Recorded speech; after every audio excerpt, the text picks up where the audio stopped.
thank you very much, Mbak Atta and Gabriel. Yeah, to open up the nice session for today. Yeah, so I would like to greet a very warm welcome to all. Yeah, Pak Yulianto as well. Pak, good morning, Pak. Morning, Pak.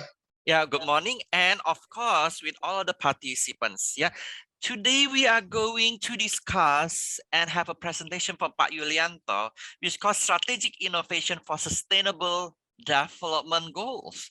Yeah, but of course, you need to know the background and the qualification of Pak Yulianto. Yeah, Pak Yulianto has finished the education of the pharmacy and pharmacy professional program at Institut Teknologi Bandung. Yeah, he took his PhD at the Portland State University in Engineering and Technology Management, and then also in New Product Development Management and Engineering and Technology Management. Yeah, he has experience as a business analyst also. And then he's also a director of innovation and entrepreneurship at Center for Innovation, Entrepreneurship and Leadership at SBM ITB. And also becoming an investment advisory board of West Java Provincial Government in Indonesia. And also, he is also a faculty member at School of Business and Management at ITB, yeah, from 2007 until now. And he also teaches in various universities, including I3L.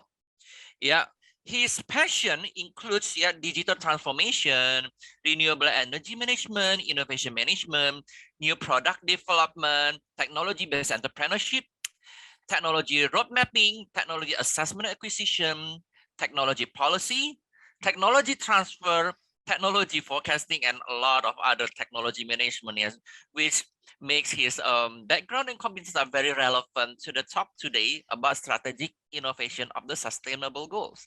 Yeah, so without further ado, I would like to invite Pak Yulianto to deliver his material to the past participant. Yeah, good morning, Pak. Yeah, so you want to deliver the presentation? Are you ready? Okay, Richard. Yeah, I'm sure that all of the participants are eager to go through your views, your explanation, or your advice about this. Yeah, please go ahead, Pak Yulianto. The floor is yours. Okay, thank you, Pak Richard Sutejo. Good morning, all. Yeah, good morning, all. Yeah, so far I'm seeing over 50 people in our event, Pak Richard, which is good, right? A Saturday morning. In a very early Saturday morning. Yeah, exactly, right? So thank you again, Pak Richard. It's been a while since the last time I talked in person with Pak Richard. Yes, yeah. And also thank you to Mas Gabriel. Morning, Mas Gabriel. Good morning, Pak. It's nice to see you. Yeah, nice to finally meet you, right?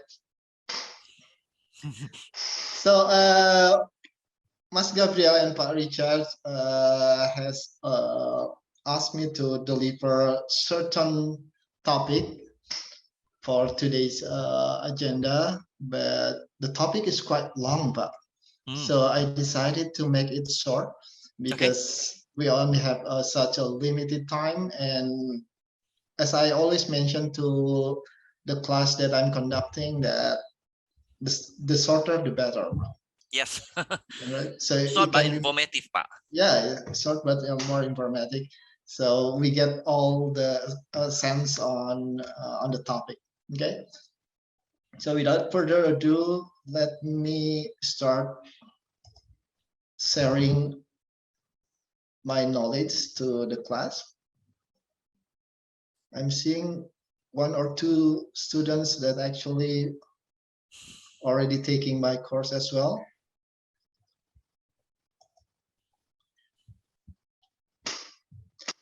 Okay, basically what I'm trying to do with the topic that have been assigned to me, I'm trying to I'm focusing on one specific topic that will be able to grasp the whole concept of strategic innovation for growth development.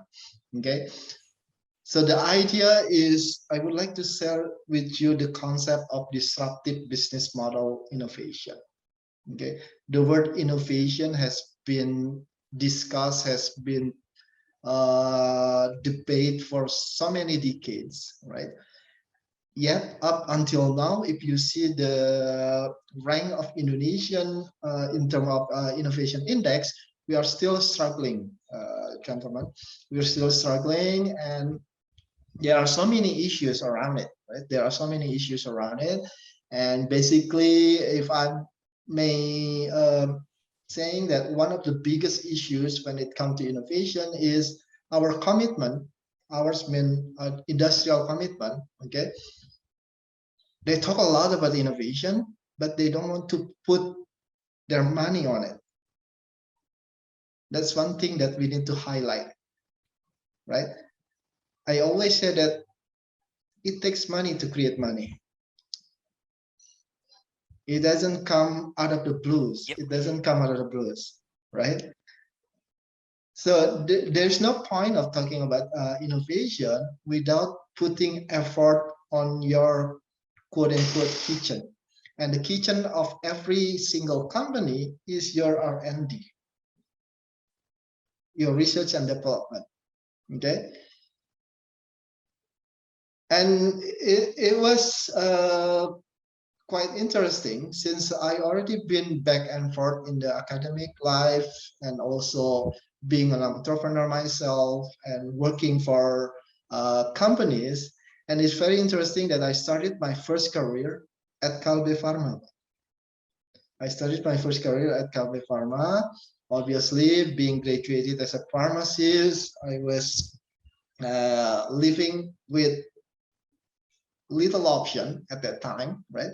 Whether to work in the pharmaceutical industry or being an entrepreneur in the pharmaceutical areas. Okay, and I choose the first route. At the beginning, I pursued the first route and then started working at Kalbe Pharma, but it didn't last too long. But it didn't last too long because along the way, I found out that my patient is actually not in that areas. Okay, so I've been back and forth since then. And so basically, what I'm going to share with you today, this is something that not only I learned it and make a lot of papers based on the topics, but this is something that I've been experiencing myself during my professional careers. Okay. And it's a very interesting concept. And the reason why it's becoming very interesting, okay, because we are living in the digital era, whether you like it or not, right? Whether we like it or not, we are living in the digital eras.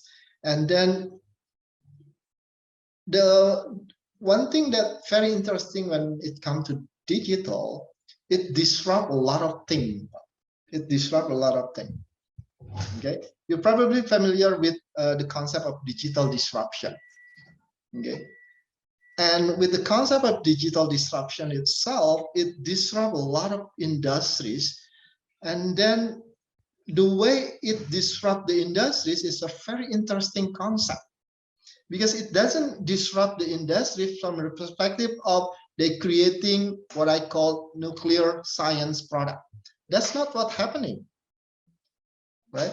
This industry is being disrupted not from the perspective because some other new player come to the market and they created a rocket science or nuclear science product. That's not what's happening. Okay.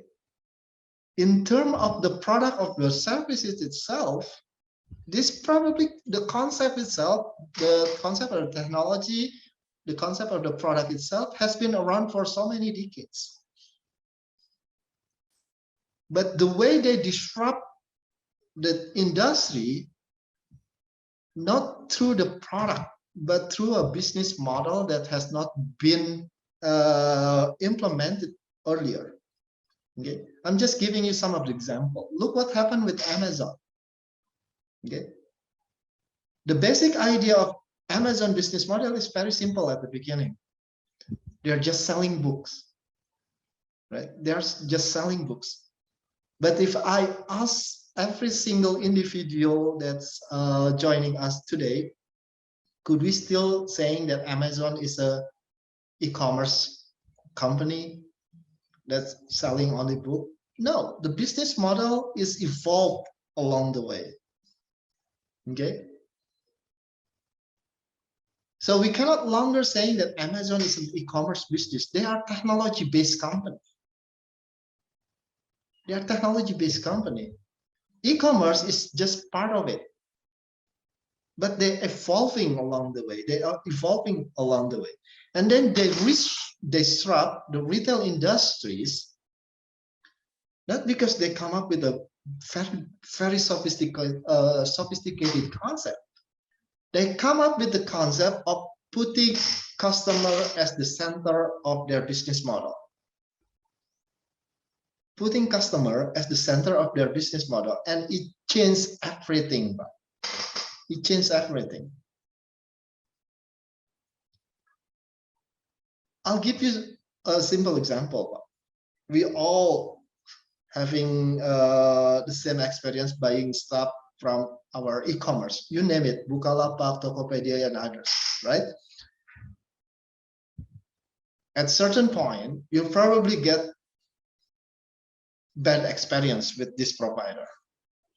Okay, when you having bad experience with these e-commerce industries, okay, the business model, sorry, excuse me, the business model required us to talk with the merchant, not with the platform provider, right? We need to solve the problem between ourselves as the customer and the merchant. And if it didn't work out, then the platform will have his power to say to their merchant, hey, you guys need to solve this problem. Otherwise, we're not going to distribute the money to your end. That's all the power they have, right? That's all the power they have. Meaning that customer services is beyond their control. It's out of their control, right? Most of the e-commerce business operate using this business model. And I can understand it from the perspective that they need to minimize their risk. And the biggest risk in the e-commerce business is dealing with inventory, because inventory is a very expensive business, right? So the basic concept in management, if you are able to identify the most risky factors, then you need to shift it to other party. Don't handle it yourself. Okay, shift it to other party. Let them deal with that risk. Okay, so that's how e-commerce business work. Okay, they shift the risk to their merchant. Let the merchant put their merchandise in their own place, in their own inventory, right? So when the customer has a bad experience with their services, it actually deals with their merchant. Amazon sees that if we keep doing business as it was at that time, right, then sooner or later, there will be no added value that can they offer to their customer. So instead of doing the same business model as other e-commerce did at that time, Amazon came up with different ideas. Let's put customer service as the center of our business model.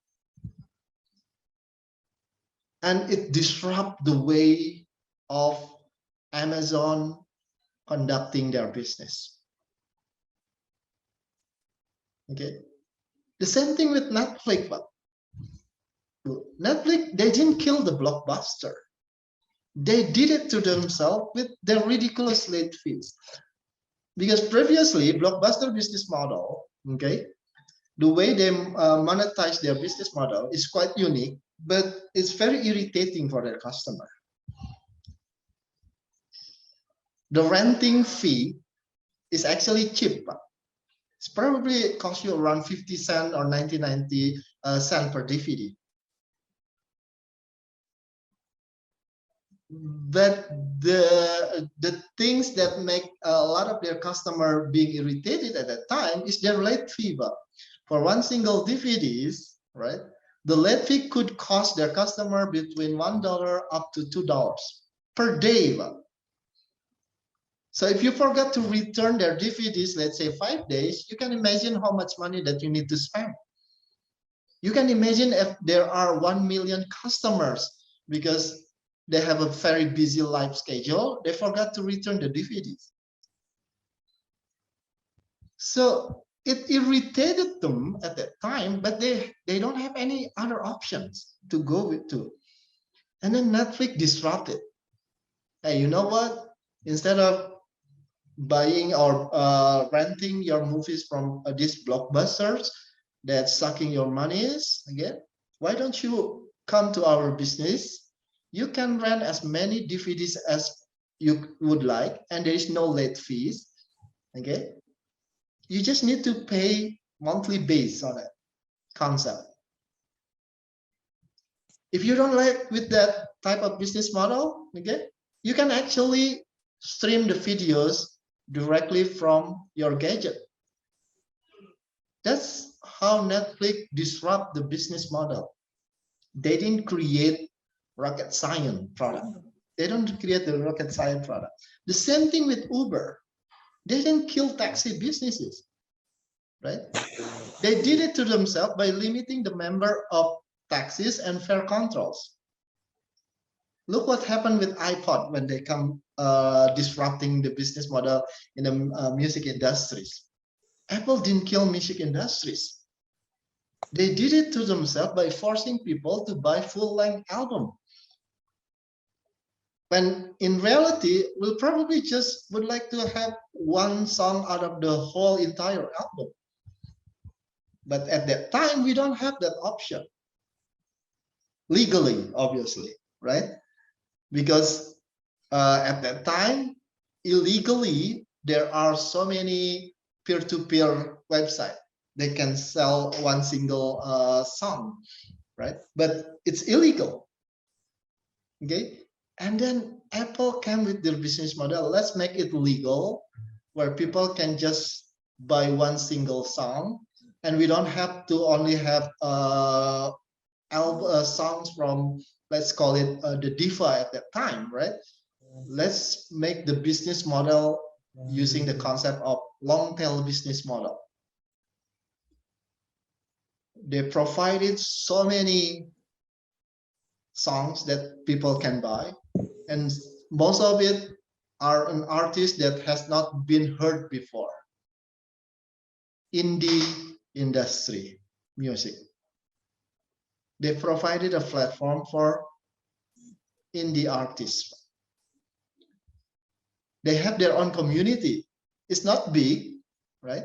But they're willing to buy the product.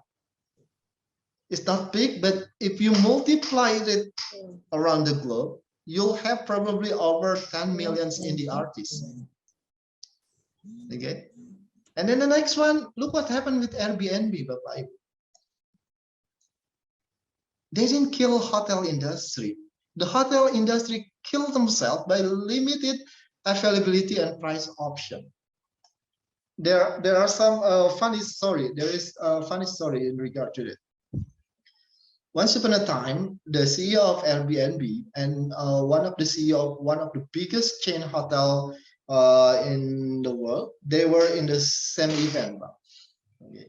And then the CEO of the biggest chain hotel retail, he was proudly saying to the crowd, saying that, hey, you know what, guys, in the next less than 2 years, we're going to build 200,000 new units, which means they're going to build a new hotels.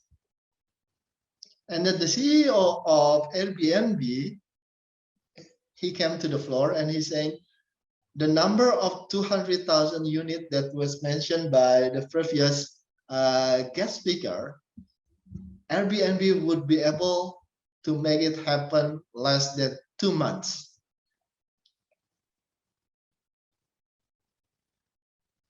Not because he was overconfident, because the business model is completely different.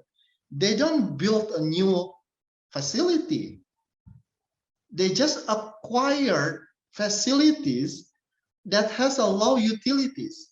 And they ask them, hey, why don't you work with us to make your facilities, okay? And let us work how to utilize it more efficient.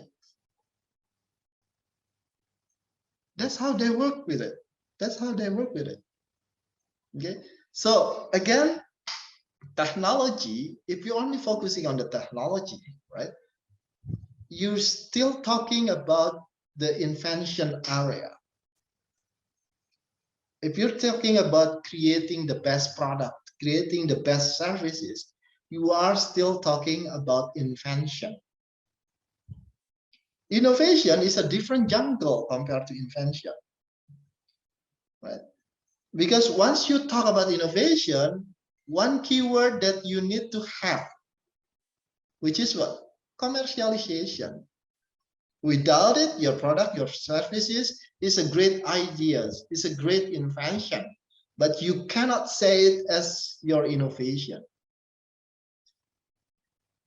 By definition, innovation is a successful implementation of your creative ideas.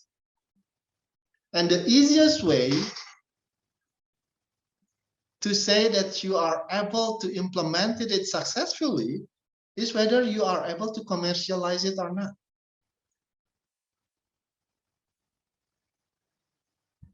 Okay, so that's one of the keywords that we need to have when we talk about innovation, commercialization. If it involves with product or service, new product or new service. Okay, and we also need to understand, right, that all those four companies that I mentioned earlier, either Amazon, Netflix, what else? Airbnb, right? We call them disruptive innovation in the way that from the technology perspective, okay, from the technology progress perspective, what they came up was actually can be considered as a low technology. It's been around for decades. But they were able to disrupt the market, Bapak Ibu, ladies and gentlemen. They were able to disrupt the market because it has a huge impact on the market. They changed the behavior of the market. Once you have that kind of product or services, then you can consider you have an innovative product.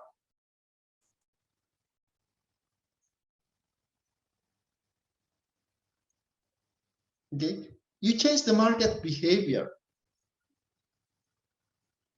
On the other extreme, if you have a really sophisticated technology that has not been invented before, and then it will change the market so significantly, at that point, you have what we call as a game changer. Never been invented before, and it will change the behavior of the market. I'll give you one simple example with a game changer. Look what happened with the concept of Bitcoin. Okay, it's a game changer.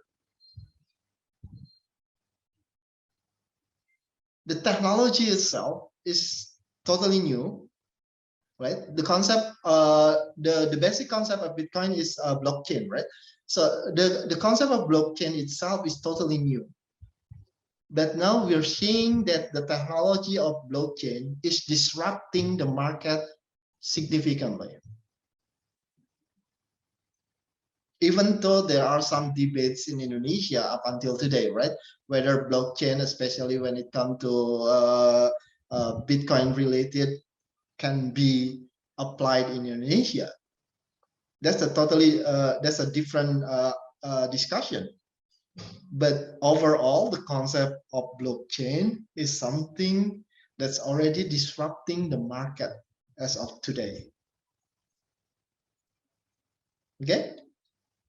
So in other words, when we talk about disruptive product, you're trying to offer a value that your customer will have a hard time to say no to it. Let me repeat it again, okay? When we talk about disruptive product, you try to offer a value to your customer, and your customer will have a hard time to refuse to your value. It's so intriguing that I need to try your product. I need to try your product. Okay? Look what happened with all these companies that you're seeing in your screen. They come up with disruptive business model.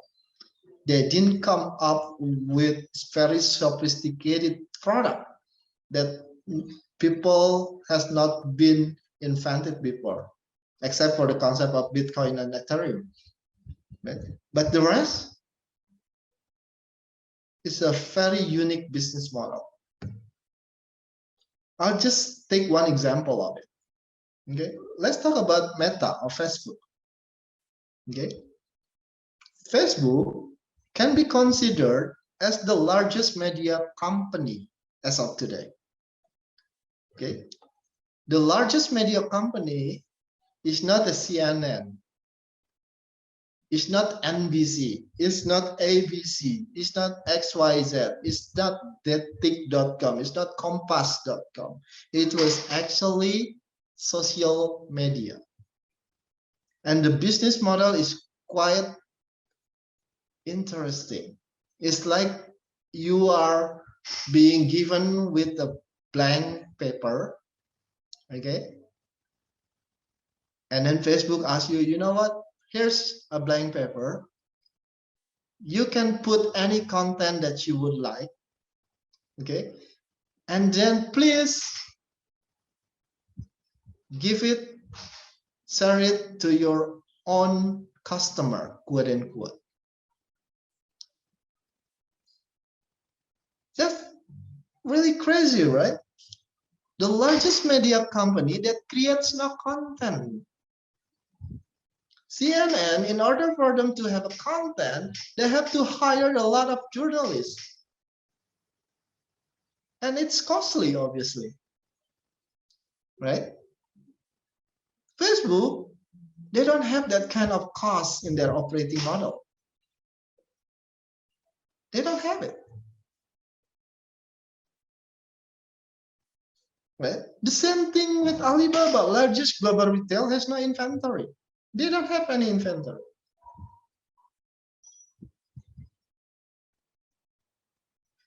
Look what happened with Google. A lot of us saying that, oh, well, Google, we can get their services for free. Let me tell you, ladies and gentlemen, Bapak Ibu, there's no such thing called free lunch. There's no such thing called free lunch. There is always TNC applied. If you argue, well, Pak Yulianto, but we can use their Google search engine for free. Yes, but is it really for free? I'm always telling to my audience that when you get something for free out of the internet, it only means one thing, that you are the product. If you get something for free out of the internet, it only means one thing, that you are the product that they will be able to monetize one way or another. Google will be able to monetize our clicking behavior, our searching behavior, so they can feed it to their money-making machine, which is their Google AdSense.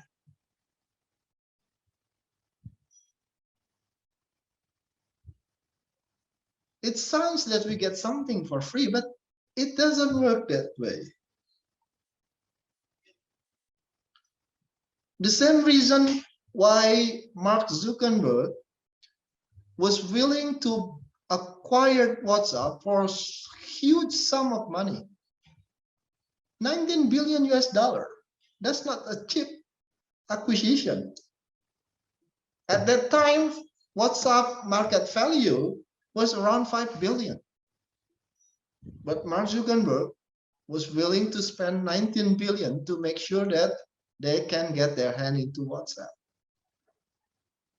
For what reason? Because they want to get to customer in the individual level.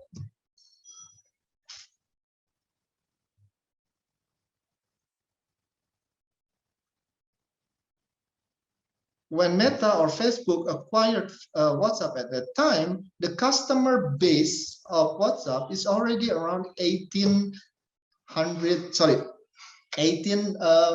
million people. 800 million people. Now, the customer base grew to 1.4 billion people.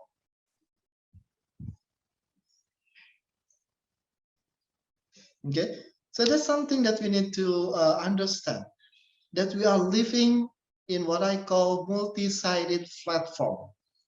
If you get something for free out of the internet, it only means one thing, that you are the product. It's all based on platform. Communication platform, you have a different, so many options. Social platform, we have so many options. Media platform, we have so many options. Right? Payment platform, we have so many options. We are living in the digital disruptive era. We are living in the digital disruptive era. I've been saying this for so many times that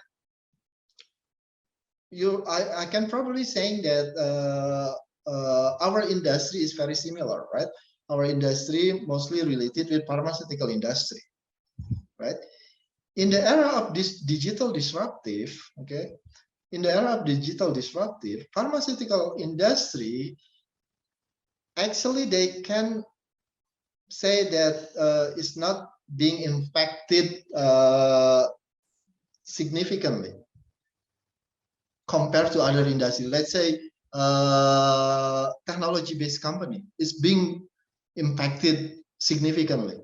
Media company is being impacted significantly with a new business model that has not been invented before. Okay, and then look what happened in financial industry with the rise of financial technology, fintech. Pharmaceutical industry,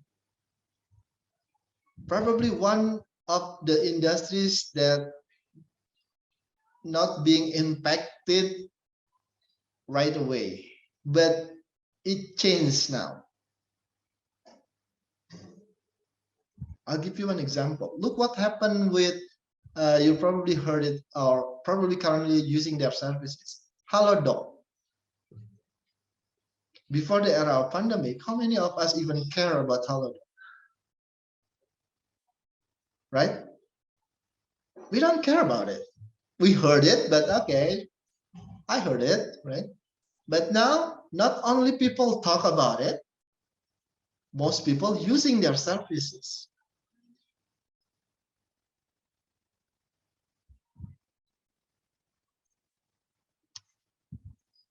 Right? So force majeure, at certain point, it gives benefit to certain industry. Okay, so that's something that we need to understand. Here's the fact, ladies and gentlemen, Bapak Ibu. The reason why we need to go beyond product innovation to grow your market, right? To grow your market, to get more revenues. Because when you only focusing on the product innovation, trust me, product innovation is probably one of the single source that can be attacked by your competitors easily, unless you have intellectual property right around it. right? If you have intellectual property right, then you are good to go. Competitors cannot imitate your product because you are protected, right? But if you don't have that luxury, right? You don't have the luxury of protection from the perspective of intellectual property right. It only means one thing, that your competitor will try their best to imitate your product one way or another, either directly or through reverse engineering. Okay, here's the fact, Bapak Ibu. There are literally around 2.6 million applications that we can download from Google Play. There are over 2 million applications that you can download from App Store. Out of this number, 2 million or 2.6 million, how many are we downloading into our smartphone? Probably around 20 or 30, right? So the successful rate is 0.0000 something percent. So if you're only relying on product innovation or product performance, you need to understand that product is easy to copy. Again, unless you can protect yourself through intellectual property right. If not, then you need to add something on top of your product performance innovation. Okay, you need to add something on top of it.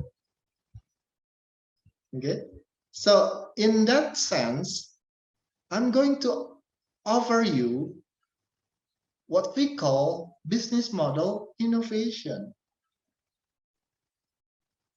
The way how business model innovation works, at the first, you still need to focus on product innovation, obviously. You need to make sure that your product performance at least met with the industrial standard. Don't talk about customer experience if you cannot make sure that your product performance already met with the industrial standard. At least fulfill the minimum requirement. Then you can talk about adding something on top of it.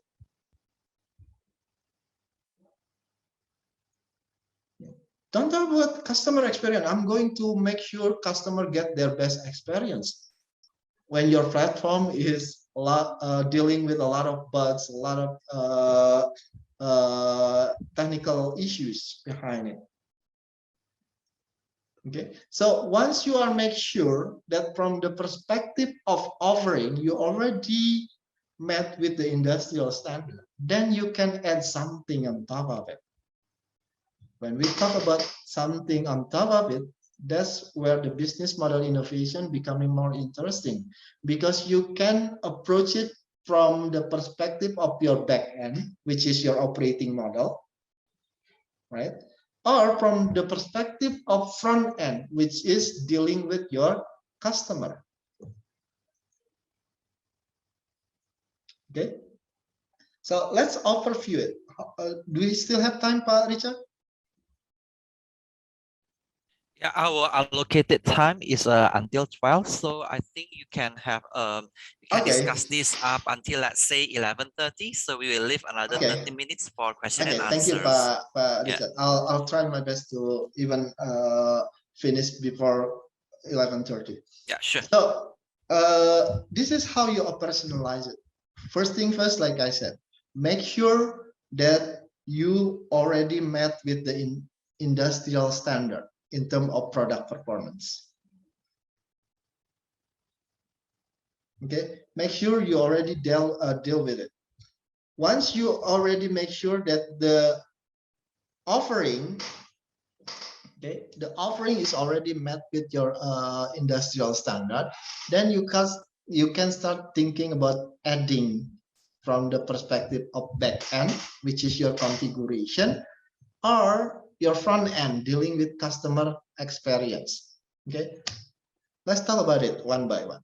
Configuration, your operating model. You might have a product in terms of product performance identical with your competitors.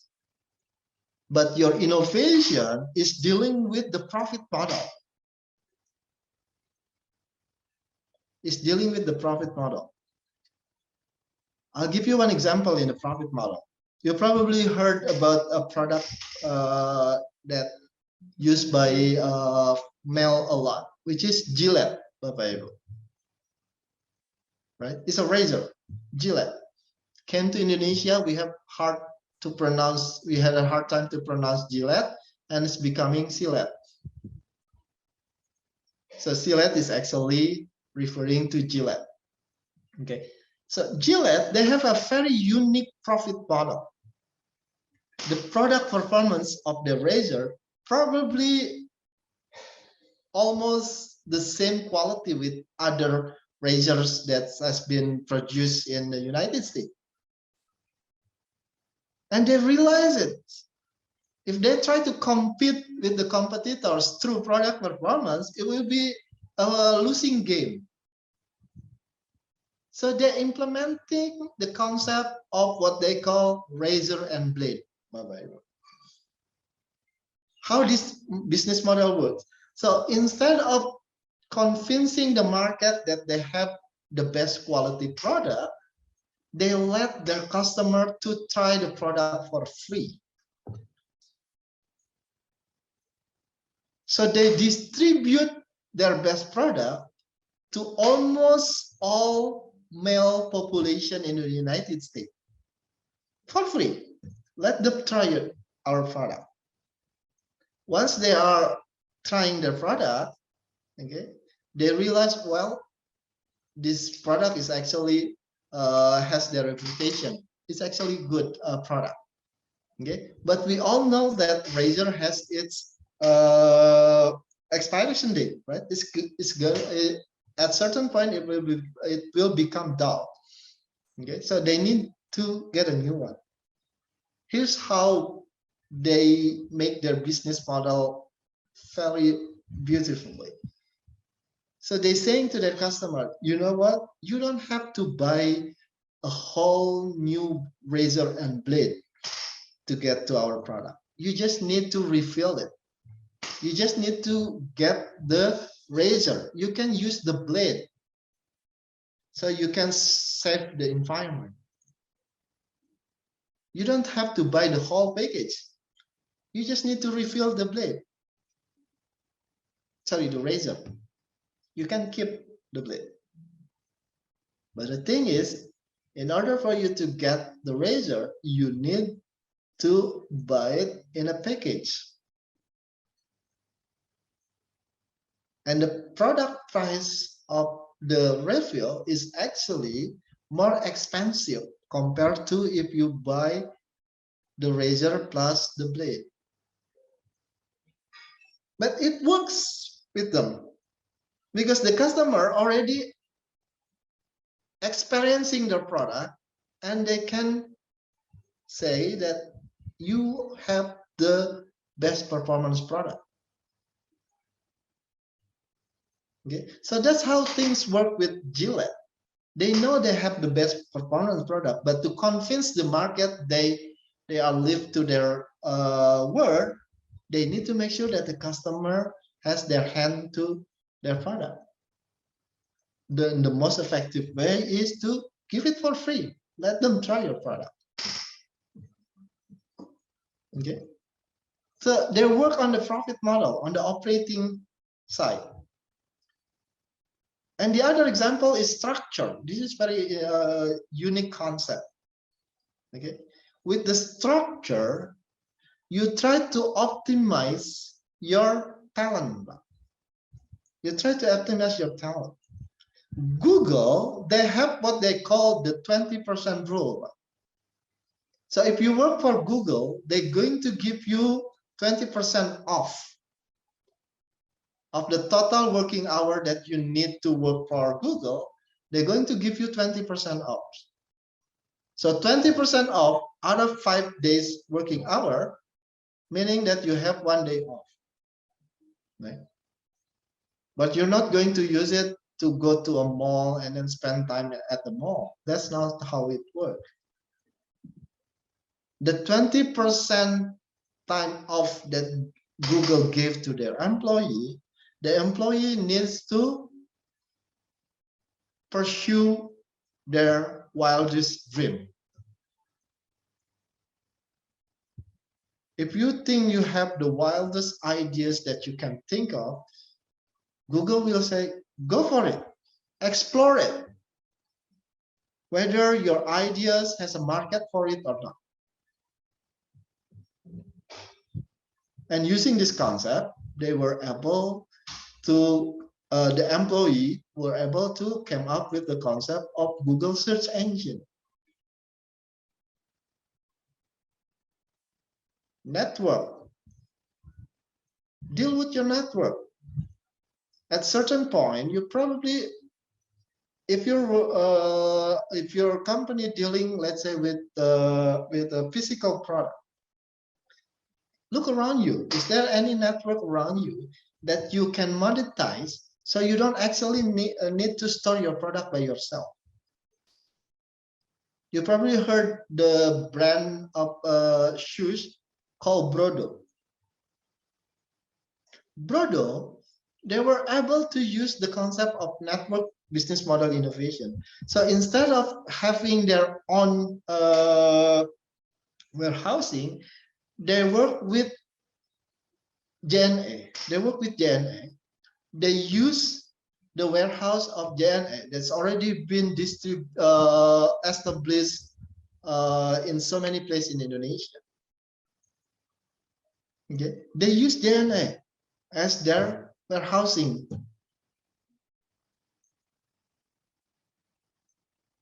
And then process. This is very unique. Okay, you probably have the same product with your competitors. The performance of your product almost identical with your competitors, but your innovation in terms of business model is using different process. I'm not gonna talk about McDonald's. I'm going to talk about different example. In the United States, at that time, there was this very unique business model being offered by a renting car company called Zipcar. The car is identical with any other renting car companies, but they have a different process for the customer to use their services. So Zipcar works by offering to their customer, hey, if you want to go to a certain places, okay, and if you only need to have one-way services, we can accommodate that. So you don't have to return the car back to our place. Okay, you just need to find a certain parking areas that already been renting by us. Okay, and then you park there, you leave the key inside, then you're good to go. It revolutionized the car renting industry. They don't come up with a wholly new concept of car technology. No, they just made a single tweak on the process of delivering the services. Okay, offering, this is self-explanatory, and as I mentioned earlier, right? At least you come up with a product that met with the industrial standard. If your product performance already met with the industrial standard, then you probably would like to add on the product system, which is creating a bundling offering. Look what happened with Apple. We all understand that they have one of the the greatest product performance product, right? But they don't stop there. In order to make sure that the customers stay loyal with their product, they're offering a product system. They built an extensive ecosystem. They lock their customer through their ecosystem. So the customer will think not only twice, probably 100 times before they said, I have enough with Apple product, I'm going to go with different product. Okay, so they came up with different concept on that one. Okay, and here's the thing. This is actually the ultimate goal of innovation that a lot of companies trying to get to, which is what? Increasing the customer experience. And it's very costly, by the way. To increase customer experience, it doesn't happen overnight. It's very costly. You need to know what you are doing exactly. Using the example of Amazon. Amazon get to the point where they are now, right? Because when they started with the e-commerce, they came up with the concept of Amazon Prime. And the unique thing about Amazon Prime, they're offering 2 days guarantee free shipping. 2 days guarantee free shipping. No matter how no matter how far you live in the United States, they will can make sure that your item, your merchant will come to your door no later than 2 days, and it's a free shipping. Again, there is no such thing called freelance. In order for you to get to that services of 2 days guarantee and free shipping, you need to subscribe to their services that they call Amazon Prime. And it costs you $135 a year to subscribe to their services. Is it expensive? Depend. Depend on what? Depend on your purchasing behavior. Because here's the thing, if you don't subscribe to the Amazon Prime, for every single transaction that you made from Amazon, they're going to charge you shipping fee around $5.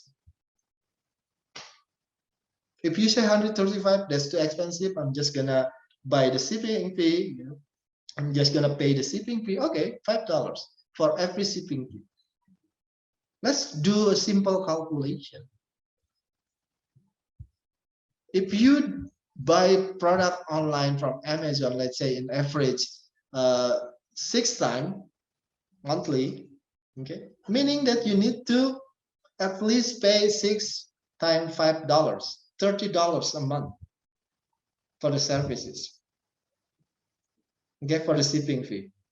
$30 a month times 12 months in a year. That's already $360 for shipping fee only. $360. Which one do you prefer? Paying $135 upfront or paying $360? That's not a rocket science, right? You're probably saying, I'd rather pay $135. And Amazon used this money to increase the customer experience. And then brand. You probably have the same quality in terms of product performance with your competitors, but you're going to monetize your brand recognition. I'm going to give you the example of Patagonia. Okay, the product, there's nothing new about their product, but they're trying to give sense to their customer. Hey, if you use our product, we are the companies that pay attention to the environment. If you buy your product from us, you may consider yourself as a environmentally friendly customer. Okay, or you can approach your customer experience through different channel. Nespresso is a very unique example. Okay, they sell their coffee machine for a cheap price, ladies and gentlemen. They know that there are so many other coffee machine out there, right? Home coffee machine. So they came up with a different business model. I'm going to sell my coffee machine for cheap because I'm going to monetize it not from the coffee machine. I'm going to get my money from the refill. They sell the refill for a premium price. And they were able to make sure that the coffee machine can only be fitted with their refill. If you try to use more cheaper refill, it's not going to fit with their machine. So they already lock it. And then the last one is through customer engagement. This is where most cutting edge technology play along. If you talk about artificial intelligence, if you talk about metaverse as of today, the concept of metaverse is trying to increase your customer engagement to build the product based on their own requirement. And Mercedes-Benz is quite doing a great job on that part. Okay. How to use it? You need to set it. You need to set it. Look what happened with Microsoft Office. They combine 4 different business model innovation. They combine between the channel, the product system, the process, and the profit model. Look what happened with Lexus. They combine between product performance and then network services and channel. This is a company that I admired a lot, even though I'm not using any single of their product. But I admired this company from the perspective of their business model, because they combine 8 types of business model at the same time to make sure that they are not easy to catch up. And the reason why we need to combine different type of business model innovation for this simple reason, Bapak. This is the performance of a company when they combine more than 5 type of business model compared to the performance of S&P 500 companies in terms of stock price. You can see it from your own screen. They outperform the company in the S&P 500. Okay, so that's why it's a very important concept to understand and to utilize different concept of business model innovation. So as of now, I'm already introducing you to the concept of 10 type business model innovation. But it's going to be very interesting later on. Why?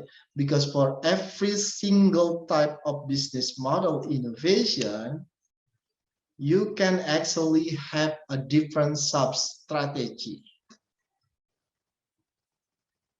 For the profit model, for example, okay? What I was mentioning earlier to you, using the concept of razor and blade, or other company use different term as a bait and hook, right? You can actually utilize different strategies. You can actually use the concept of premium.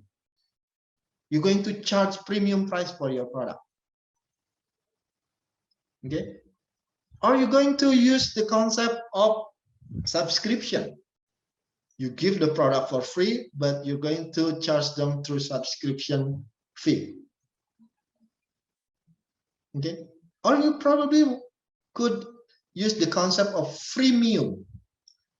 For the basic performance, you're going to let your customer for free, but if you would like to go with additional performance, then you need to pay.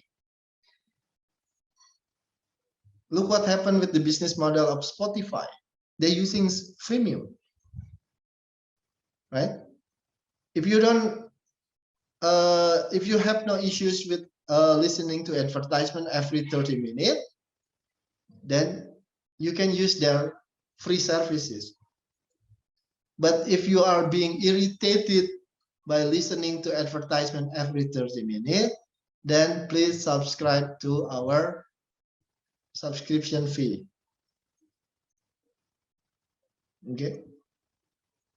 So literally, ladies and gentlemen, Bapak Ibu, there are over 100 sub-strategies that you can combine to differentiate yourself from your competitors.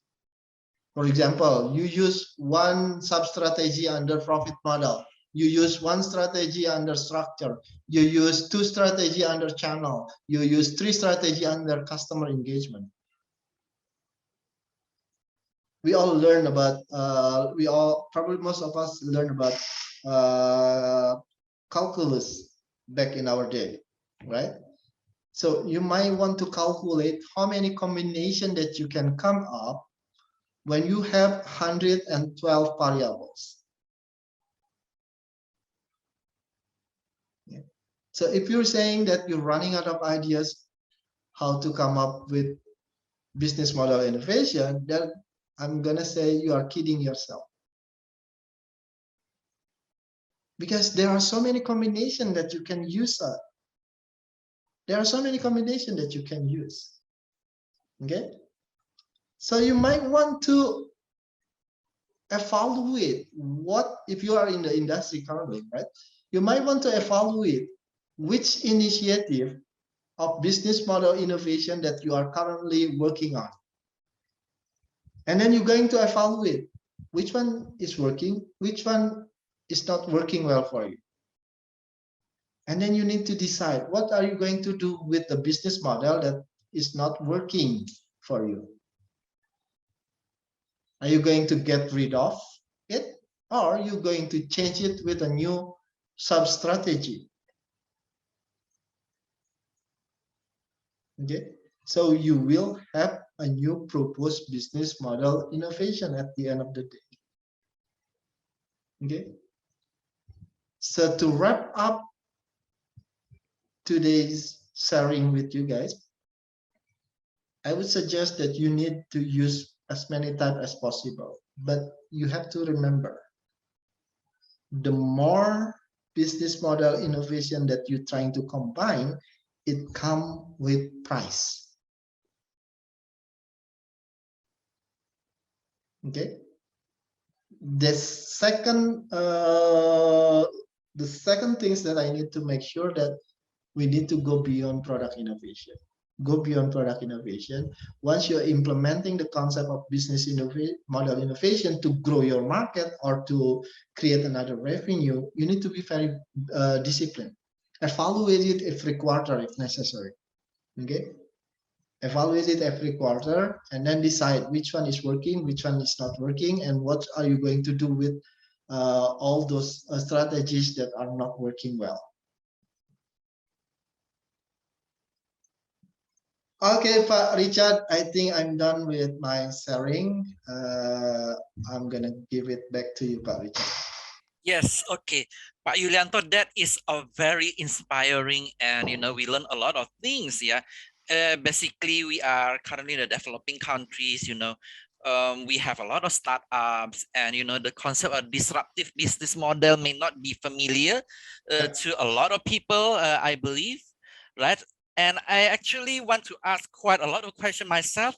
But of course, I would like to open the question and answer to the participants. Yeah, either by communicating through the videos. Yeah, open the videos and speak up your questions, or you can introduce it in the chat box below, and I will read the questions. Yeah. Okay. So meanwhile, waiting for the participants' question. Yeah. This I would like to ask about this IRL first, Pak Yulianto, innovation readiness level. Yeah. Right. If we notice that we have, I think our country have the most number of university in the world, I think like 4,000 something.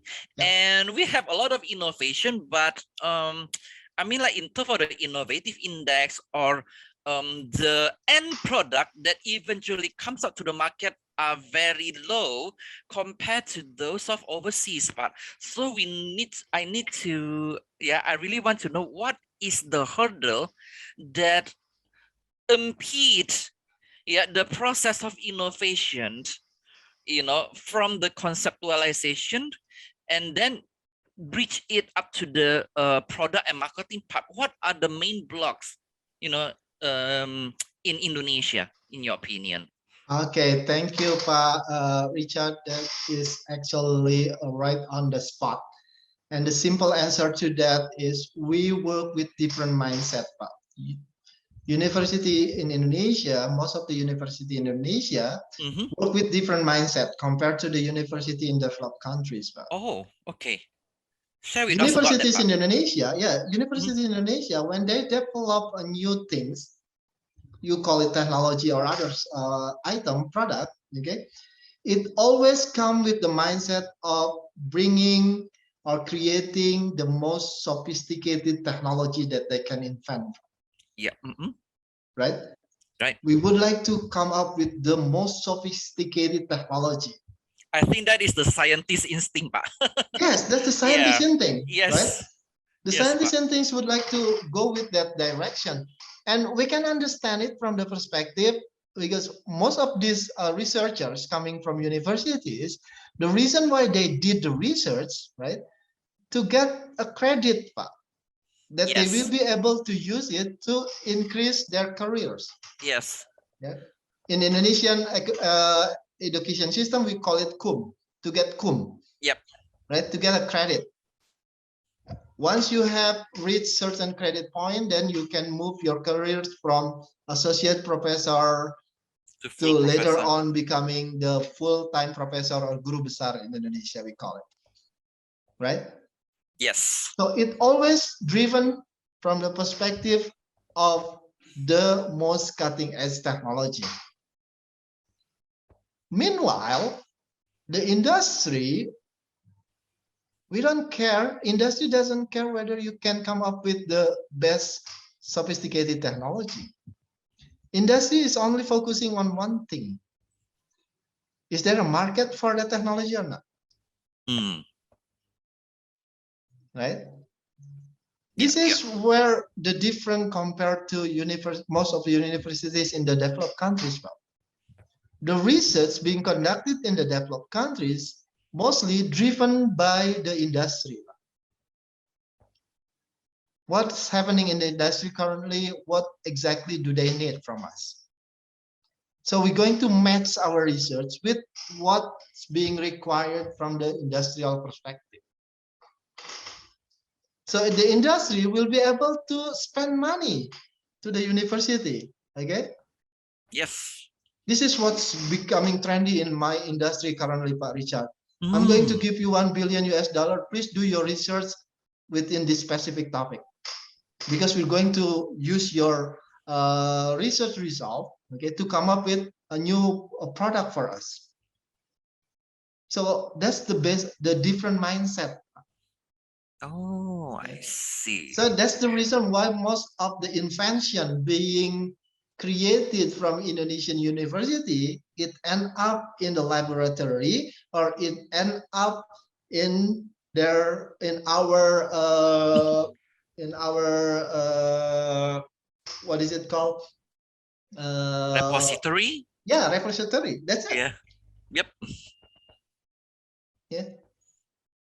It is just like a beautiful concept or how to construct a statue, but nobody is interested to build a statue. Exactly. So once upon a time, I was being invited in the life science community, and then they're asking, so what would be your suggestion to overcome these issues? Very simple, I said. We need to have a mutual understanding, and then we need to have what I call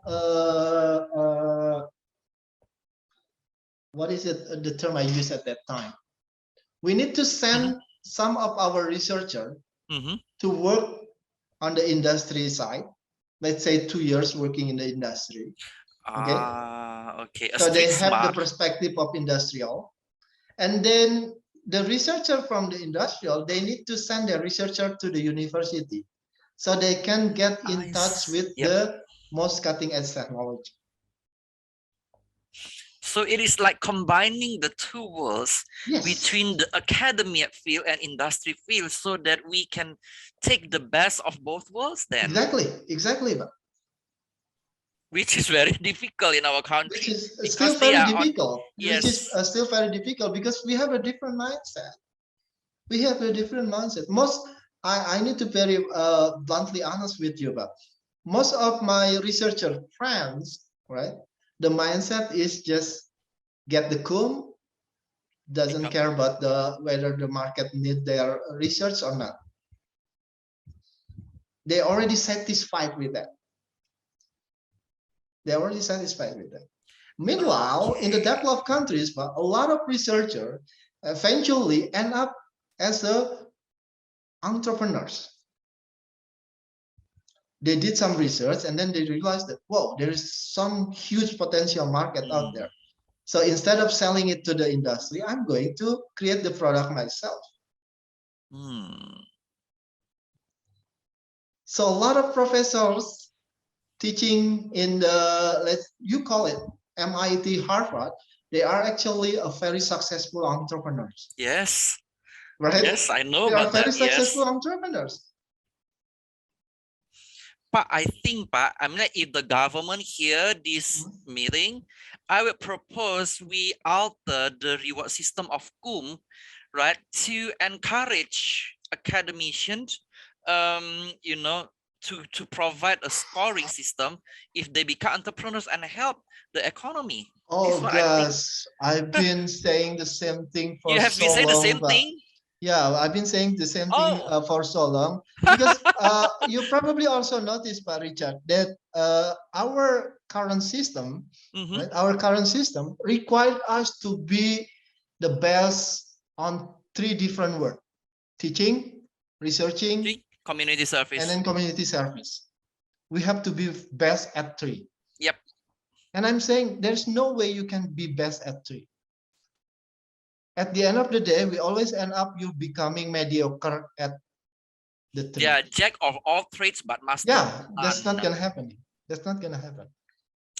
Okay. I see. So our education system needs to give some lenient that if I'm only interested in doing teaching, okay, then let me do only focusing on teaching without doing research or others. Okay. And if you're only focusing on research, then give some lenient so you can work with industry. That is how, I mean, like, this is how we can alter the system in Indonesia, both academician industry. Yep. That's the concept. And especially when you mention life science, Pak. Yeah. This Pak Levi is asking questions. Yeah.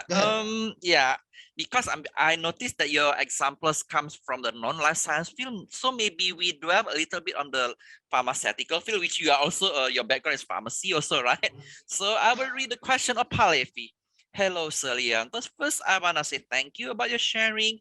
I want to ask about pharmaceutical products. Are all pharmaceutical products the same way or processed to become a pharmaceutical product that has innovation?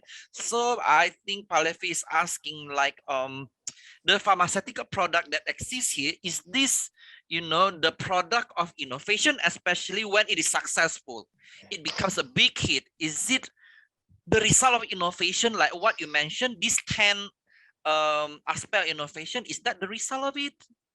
Yeah, Palevi, if you have further question, just open the video and clarify further. Yeah, because sometimes, usually the problem of asking question by chat, sometimes it is we have obscure. a different understanding. Yes, yeah, right. different understanding. So it better you open the video and speak up. Yeah.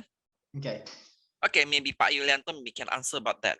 Okay, that's an excellent question, but and I would say that it's a I have a I have a really big concern in terms of pharmaceutical industry in Indonesia. Just to give you an understanding, I've been working with a lot of pharmaceutical industry, especially state-owned enterprise, right? And the pharmaceutical industry in Indonesia, they operate different way compared to pharmaceutical industry in the developed country, for example. Earlier in the beginning, I'm saying that the growth engine of an industry is their R&D, and it also applied. It's specifically applied in pharmaceutical industry. The growth engine is their R&D department. Okay, but here's the thing: the data showing that the ratio of R&D budget compared to the total revenue of a company, it will determine how committed they are into the creating new sophisticated product. And the number is very scary. Scary. In average, please elaborate it further. Yeah, in average, any pharmaceutical industry operating in Indonesia, yeah, you can check with Kalbe yourself. Okay, in average, the ratio of R&D budget compared to the revenue is less than 1%. What? Less than 1%? Yeah, if you make 100 million, yeah, if you make like 100 million US dollar, okay, you only spend so little money to your R&D budget. My God. And I can understand it. I can understand it from the perspective of the market, because in Indonesian market, when we talk about innovation in the pharmaceutical industry, we're not talking about creating new product and then you're going to get patent from that product, so you can protect yourself in terms of intellectual property right? It's just too costly to go with that route. Right. Right? It's Too just costly and lengthy as well. Yeah, it's very lengthy. Right? In average, you need to invest 8 to 12 years to come up with one single new product. Yep. Okay, and it's gonna cost over 1.2 billion US dollar. It's very costly. Okay, our pharmaceutical industry, we don't have that kind of budget, but our market doesn't require for pharmaceutical company to come up with a new drugs. Our market should be enough dealing with what we call Me Too product. What is Me Too product? I see. A Me Too product is a pharmaceutical substance that's already run out of its patent and is becoming generic. And everyone is using that. Yes. Right? Look what happened with paracetamol. Paracetamol already lost its patents decades ago. Okay, becoming generic. But if you only sell generic product, let's say paracetamol, right? Trust me, the price of kerupuk, rice cracker, is actually more expensive compared to buying paracetamol, right? Kerupuk harganya 2.000. Paracetamol it only costs 1,000 for 10 tablet. Okay, so the industry is saying it is an opportunity. Hey, instead of we are selling paracetamol, let's selling a branded generic product. And they leverage the other 10 circles of innovation other than new product development. Yes, so they spend their money not in the product innovation. They spend their money in the customer experience. It required a huge sum of marketing fee for that. So that is how it goes. Yeah. Nice. You can check with any pharmaceutical industry that for every Me Too product or branded generic product, right? In average, the marketing and the distribution cost, it will cost around 40 to 60%. Wow. Because you need to compete with competitors out there. Yep. It's completely different jungle if you have a patented product, Yes. which exclude others to create the same product. So that is how So the it's still pharmacy. innovation. It's still innovation. Yes, It's still innovation. according to your Because at the definition. end of the day, innovation deals with commercialization. Okay, so that's the hard fact about pharmaceutical industry, Pak. Yeah. Ah. Pfizer and you name any other big name of pharmaceutical company. A company such as Pfizer, they, if I'm not mistaken, the R&D ratio compared to revenue is over 20%.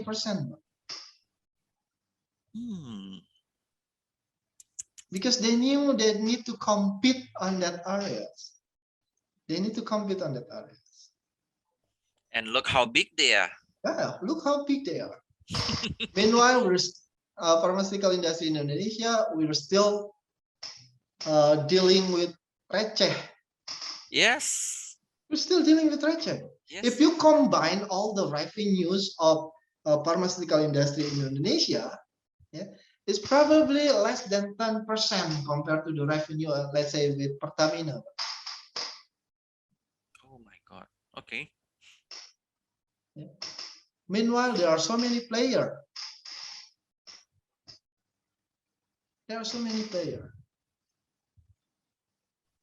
And this kind of mindset I've been sharing with a lot of pharmaceutical industry. That means, Pak, they do not dare to do the disruptive business model.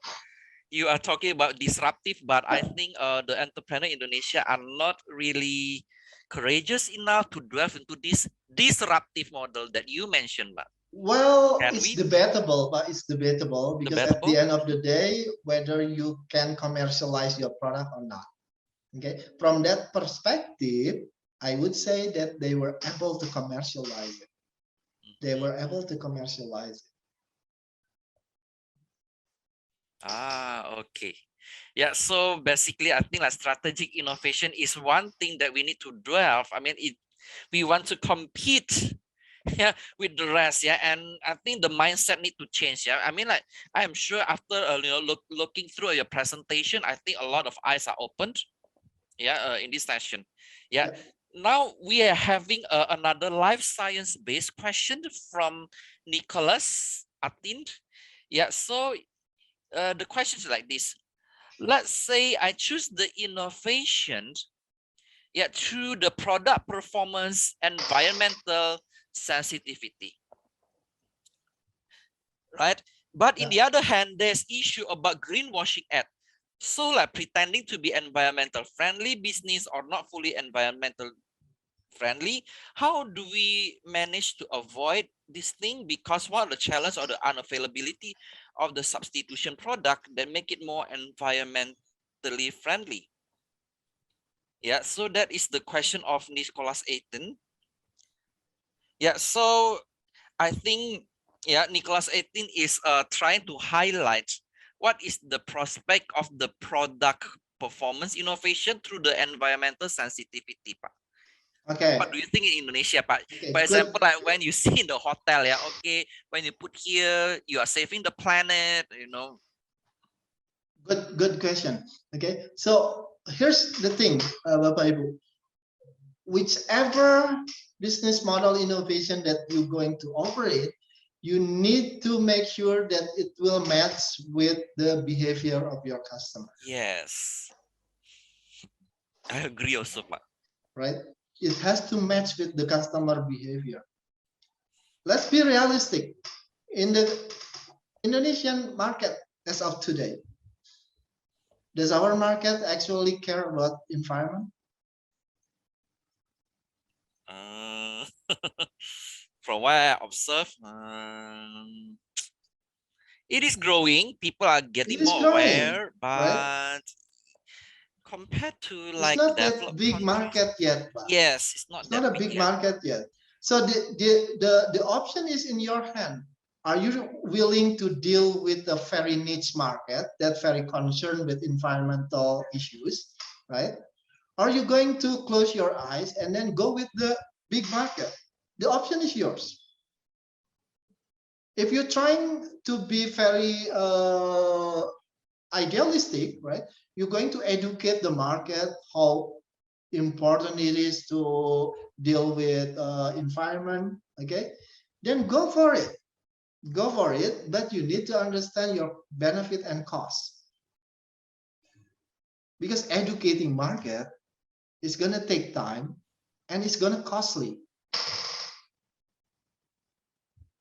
If you think you have enough resources to go with that route, then go for it. Then go for it. Okay, but if not, then you might want to consider different strategies.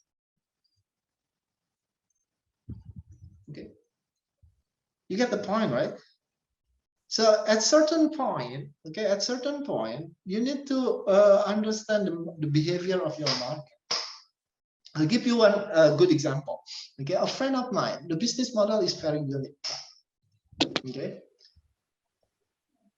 you know about the issues about carbon, right? The issue with the carbon, and then he came up with a very unique business model that in the developed countries, a lot of companies trying to put themselves saying that, hey, our company is a very environmentally friendly company. We are care about the companies. Okay, and then this friend of mine, he sees it as an opportunity. Ya, dia melihatnya itu sebagai sebuah peluang, and then he gathered a lot of apa ya istilahnya ya, hutan gitu ya, hutan, and then sell the data, and then saying that, hey, you know what, IBM already contribute to serve this environment, and then by doing so, IBM was able to minimize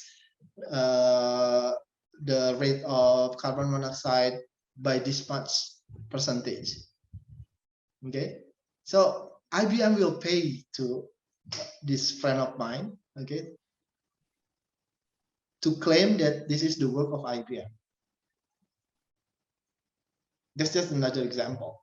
Okay, and IBM itself, not only they get a reputation for being care about being care about the environment, okay, they can actually get a tax reduction.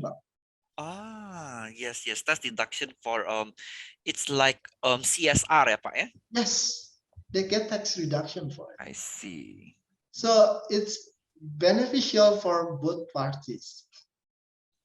Okay, again, with business model innovation, you don't have to come up with the most sophisticated product performance. You can come up with very so-so product, okay, but you're going to utilize different vehicles to differentiate yourself from the rest of the crowd. I think we have someone raising their hand, Pak. Yes. Okay. I would like to invite Fikri Ukasha, to open your video and a speaker and communicate with your questions. Yes, the floor is yours, Fikri. Hello. Yes. Yeah. Okay. Wait. Okay. Morning, Hello. Fikri. Hello. Good afternoon. Thank you for the time. Thank you for Mr. Yulianto. Sure. I'm Fikri from Philippines. Regarding to improve business growth and revenue, if we take a look at the current conditions, especially in the pandemic situation, that many businesses get impact from paralyzes activities. Maybe it's gonna be the out of the topic of this talks. which makes the owner and which forces the owner to take a quick actions for it. How do we analyze, how do we improve, or how do we understand that the product we sell to the customer has ability to provide the market intentions and and the market desire at this time? Because since the focus products, since my focus products that I sell is for constructions industry, which the pandemic are really influencing the revenue of my business. It's really influencing. And what's supposed to we do when the owner of the business have to take the responsibility to close the business, to save the assets, to provide the existing assets, like that, sir. Thank you.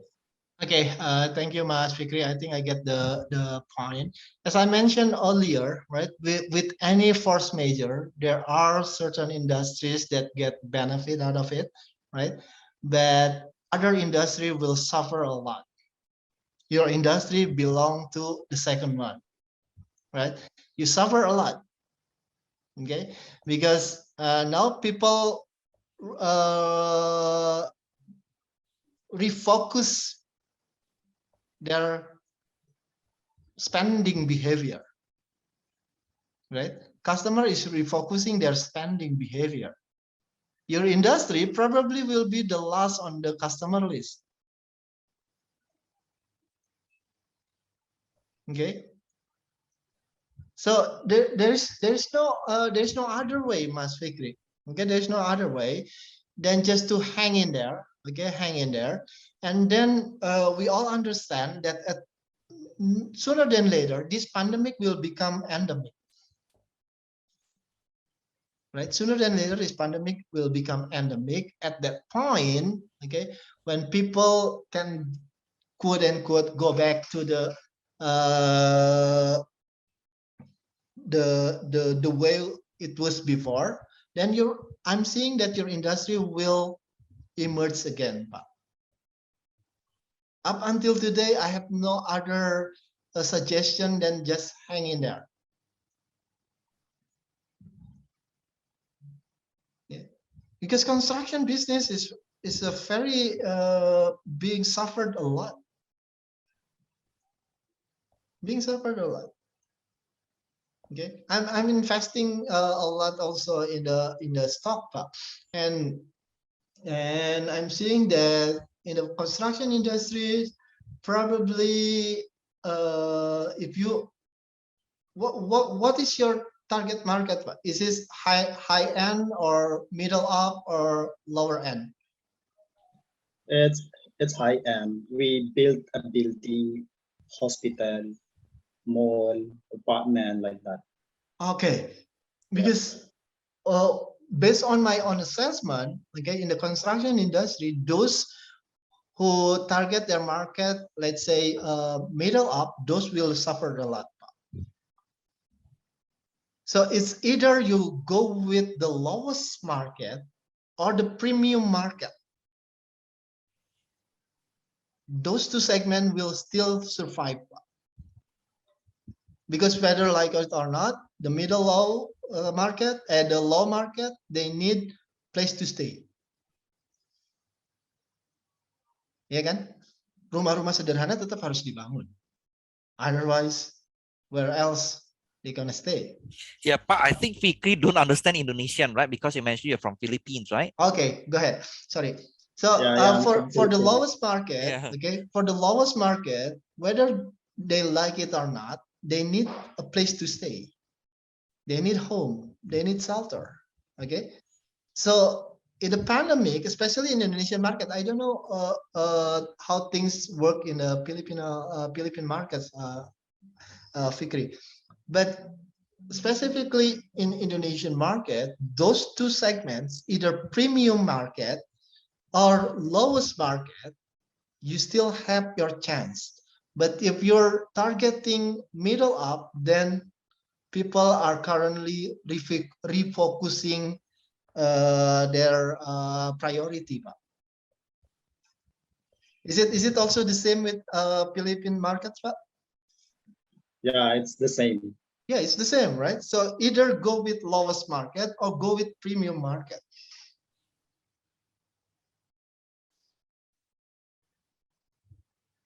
Yeah. So if you are in the premium market, I think you should good to go. But if your boss saying we need to close down the market, there must be something wrong with the way you innovate your business model. Okay, thank you. I got a point. Thank you. Okay, thank you. Okay, thank you, yeah, Fikri. Yeah, and then I would like to continue to the interesting short question by Lavanya, right? I want to know what is your take on the biopharmaceuticals company? Will it consider be a disruptive model to the current pharmaceutical company model? I think Lavanya is referring to like Calbio, yeah.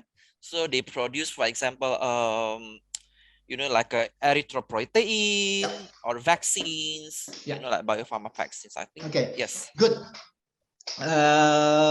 Very exciting question. Just to give you a little background, when I was still living in the US back in 2009 up until 2017, 6 times of my living in the US, I was working for a biotech company. Okay, it's a startup company. We were able to make the companies bigger and becoming public company. Okay, and I've been invited by Kimia Pharma several times. Okay, to give my take on what will be the future of pharmaceutical industry in Indonesia. Okay, and I give them a really clear pictures that the trend of chemical-based drug will decreasing significantly, and the trend of biological-based product will increase significantly, and it will get the intersection point. My forecast at that time around 2025 or 2026. It will get into the intersection point. So I was saying to Kimia Pharma at that time, you need to start investing in biopharmaceutical product before it's too late for them. Before it's too late for them. And I was able to convince them, Pak Richard. I was able to convince them. They were willing to invest on it. Okay, but is it a mindset again? No, the rule of the game is changing, Pak. Oh. Because Kimia Pharma is a state-owned enterprise. Yes. Right. Yes. We have 3 companies that belong to the state: Bio Farma, Kalbe Pharma, and Indopharma. Okay, so you probably noticed that 3 years ago or 4 years ago, okay, the government decided that these 3 companies needs to be merged. Okay, these 3 companies needs to be merged because it's not being efficient. Most of the time they're fighting over the same market, which is a losing battle. Okay, most of the time, especially Kimia Pharma and Indopharma, they're fighting over the same market. It's a losing battle. Okay, so the state-owned enterprise ministry said, deciding that they're going to merge these 3 companies, and then these 3 companies needs to have a portfolio based on what's already been quote unquote dictated by the ministry. That biopharma need to focus their hand in biopharmaceutical product, which they are already really good at it, right? And then Kimia Pharma, they need to focus on chemical-based product is a dying industry. Okay, and Indopharma needs to focus their hand in the herbal product and also medical device. Okay, so Kimia Pharma, when they heard it, they really frustrated because I was able to convince them biotech will be the next best thing. Biotech will be the next best thing. You need to invest it right from earlier compared to later. Okay, once this being decided by the government, then they lose that opportunity. So yes, biotech will be the next best thing because the trend is already showing. The trend is already showing. And one thing about biotech product, the margin is really that good. Once you are able to come up with marketable product, then you will be good to go for the next 20 years, I guess. Because you will be able to monetize your research on biotech product.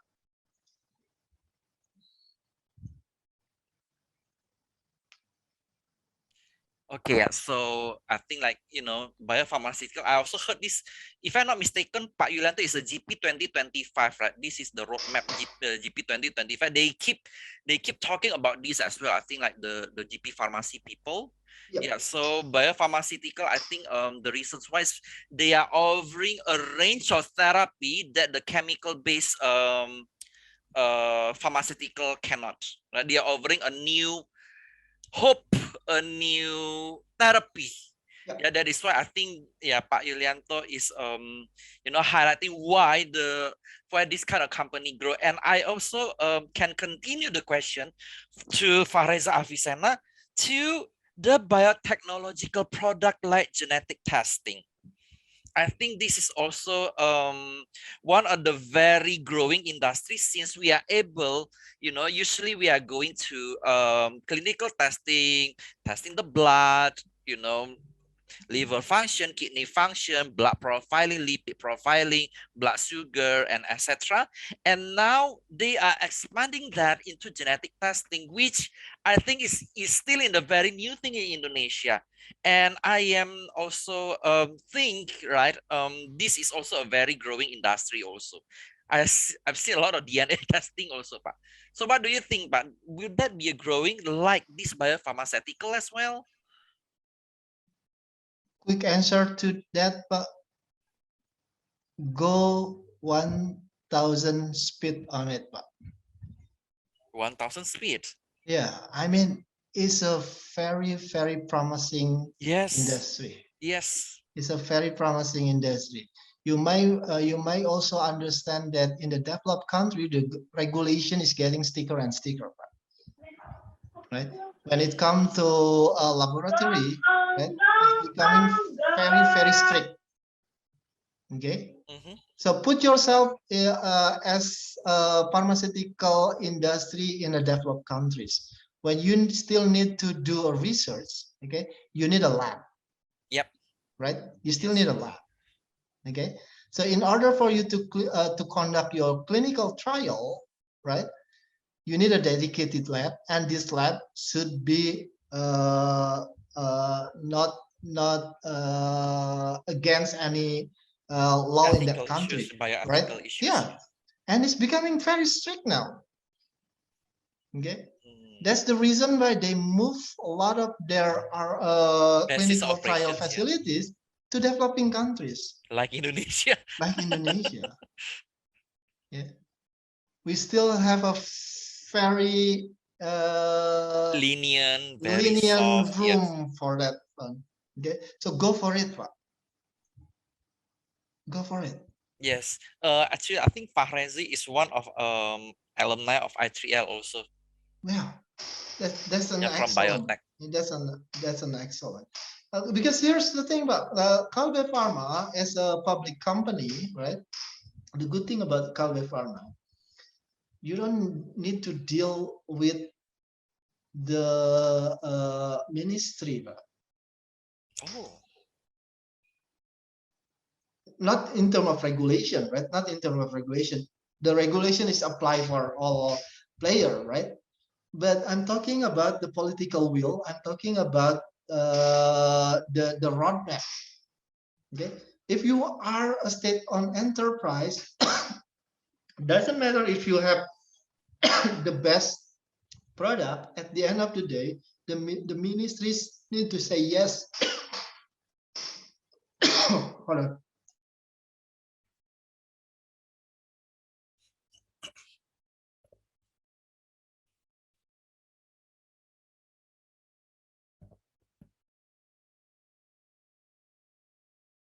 yeah. Okay, I think Pak Yulianto is excusing himself for a while. Yeah, we'll be right back. Yeah. So while waiting for Pak Yulianto, okay, yeah, he's back. Sorry, Pak.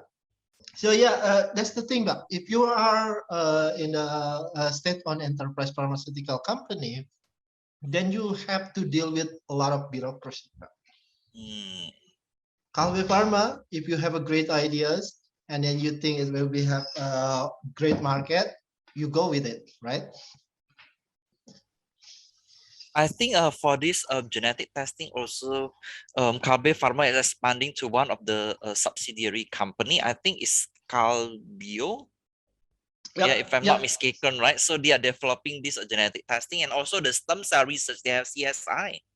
Yeah, so they are already foreseeing the next generation of life science based technology. That's one thing that I like from Kalbe Pharma. Yes, it's only Kalbe. They willing to put the money into the next best generation. product. Yes. Yeah. I think Fareza would like to add things because his question is the last. Yes, Fareza, please go ahead. Yeah, I believe this will be the last question because we already reached 12 o'clock. So maybe Okay. I will give yes this one chance to Fareza to continue on the discussion. Yes, thank you, Parijat and Pak Yulianto. So I'd like to expand on my question. So I'm actually working in a biotech startup, Nala Genetics, and my job requires me to go to a lot of labs and help them build labs from end to end, from the pyramid all the way to the marketing their product also. So the thing that I noticed is that it's very hard in Indonesia to make a lab from scratch because Indonesian regulations requires us to make a clinic. It's more clinical centric and hospital centric and not lab centric. Yep. So you need to be able to do clinical testing before you can make your own research lab. So I think it is a very big blocker for many standalone startups to make their own dedicated lab. So do you think that we can convince, or maybe the government can evolve in their thinking to start regulating or even provide a simpler path for startups, small startups, to have their own dedicated lab for research, solely dedicated for R&D? Because so far, the ones that are able to do it are the ones that are owned by the state or are already a very big clinic or hospital. Okay, thank you, Pak Fahreza. Do you want me to answer it normative, or do you want my honest opinion? Honest opinion, please. If you need my honest opinion, Mas Fahreza, Pak Fahreza, you're not going to see a clear path. You're not going to see a good sign within the next 3 to 5 years. I need to be very honest with you. Because the government, up until today, the focusing is still on what should I call it? To make the roadmap for their state-owned enterprise pharmaceutical company. They're focusing their effort to that areas. Biotech is not their main concern yet. Okay. Mhm. So if you Yeah, are a yeah, that's startup unfortunate. in that area, okay, if you are startup in that areas, okay, I would suggest you to explore different route. Different route mean different market. Whether you are still thinking about Yeah. heading with Indonesian market, or you probably seeing another countries to implement your concept where the regulation is already there. Yeah. That's my honest answer. Yeah, that's very true. Right. Kind of sad, but yeah, kind of sad, but yeah, that's the truth. The truth is never sweet. And Pak Exactly, Pak. Reza, yeah, I also think that we can have other aspects, right, for the innovation. So we can focus on with, for example, the customer experience, yeah, or other aspects as well, yeah. The wheels Yeah. or the innovation configuration model, so you can explore that and you can look Yeah, at the sub but the thing, strategies. Yeah. Pak Richard, with Pak Reza Industries, right? The Pak Reza Industries, it really depend a lot on regulation. Unless it's solved I or see. it's already provided, then any type of business model innovation will need to wait. Oh dear. Okay, that It has to complicates wait things a bit. until it has a clear pictures what the regulation should be. Oh my God. Otherwise, it's not going to happen. Okay. Yeah, I think what most companies are doing for startup are So they like just move within a very use their confined box then. R&D from a developed country and then they market it. Yeah, they market it here. Okay. Yep. Yeah, like I said, in terms of traditional pharmaceutical company, they're still focusing on Me Too product because it's still their cash cow. It's still I their cash see. cow. You see the cash cow. Yeah, I mean, Kalbe Pharma has a good strategy on that. They're still monetizing their cash cow, and then instead of just being happy enough with that, Kalbe Pharma also investing their money in the next best future, which is biotech. Okay. Ah. What I would like to see is how commit Kalbe Pharma in this biotech industry. And you can see it from the point of view of how much Kalbe Pharma willing to put their money in terms of percentage of the total revenue.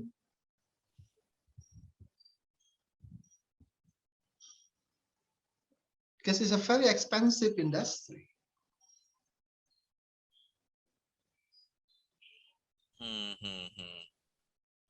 Okay. Yeah, so I mean, like, so we have no choice but to wait for the government to evolve then, I guess. Yeah, or unless the big player on the market, sound out their opinion.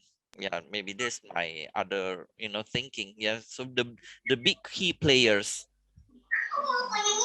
Yes. Yep. Okay, yeah, so I think that since the time is already finished, we have a very, very good and very engaging discussion, and of course in a very eye-opening. Yeah, and we also cannot deny that these are part of the strategic innovation management that Yep. everyone should pay attention to. That is why MBM also thinks, right, in the I3L and iSB, yeah, MBM also thinks the strategic innovation management are very fundamental for the success, for the build up, for the life science based company. That's why we implement it in our program. Yeah, so if you are interested with that, yeah, Pak Yulianto is one of our very esteemed lecturer for this. Yeah, so you can learn from him further. Yeah, if you want to know more about this information, you can ask Gabriel about that. Yeah, so to conclude this session, strategic innovation is one of the very important key players, and we are seeing many companies, in Pak Yulianto case, we are giving from the overseas, Yeah, many examples. They are really very disruptive. They bring a new concept and they are successful. They grow to become one of the most powerful companies.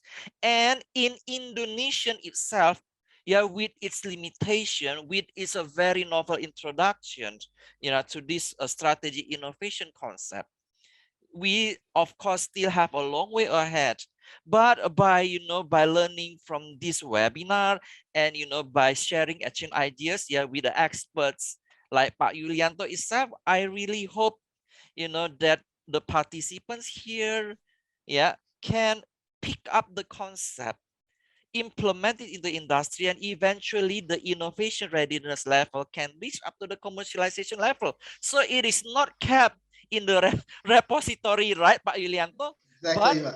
it can be beneficial for all of us. Yeah, be it construction like Pak Fikri, yeah, biopharmaceutical product, biotechnological product, and all other, yeah, life science related or non-life science related. Yeah, so let's hope that this strategy innovation can be implemented so that we all reap the benefit. Yes. Yeah. Yep. Okay. Yeah. Thank you very much, Pak Yulianto. Yeah, I am really grateful, yeah, for all of the insight that we have shared, and I can see that a lot of participants are satisfied, right? And also, if you want to know about the e-certificate and etc., right, Gabriel have also put it in the chat, right? You can email or contact him. Yeah, so that will be all. Yeah, from me as a moderator, Pak Richard Sutejo and Pak Yulianto as our keynote speakers. I would like to invite Gabriel or Miss Acha to continue with the program. Okay, thank you so much, Mr. Richard. And also, I really want to say thank you so much for Mr. Yulianto for this insightful webinar in this Welcome. Saturday. What a wonderful, insightful, and ideas that you deliver with us today. And for the information for all the participants, don't forget to fill the evaluation form link that I already put on the Zoom chat. And if you have any further questions regarding with this recording with webinar and also the e-certificate and others things about our master program in I3L School of Business or ISB, please directly contact me. I'm also already to put my contacts in the Zoom chat. So once again, thank you so much, Mr. Yulianto, and also Mr. Richard, and all the participants in this Saturday. Stay safe, stay healthy, and have a nice weekend. Thank you. Bye bye. Thank Have you, a nice guys. weekend, everyone. Thank you, Take Pak Lianto, care. and thank you, everyone.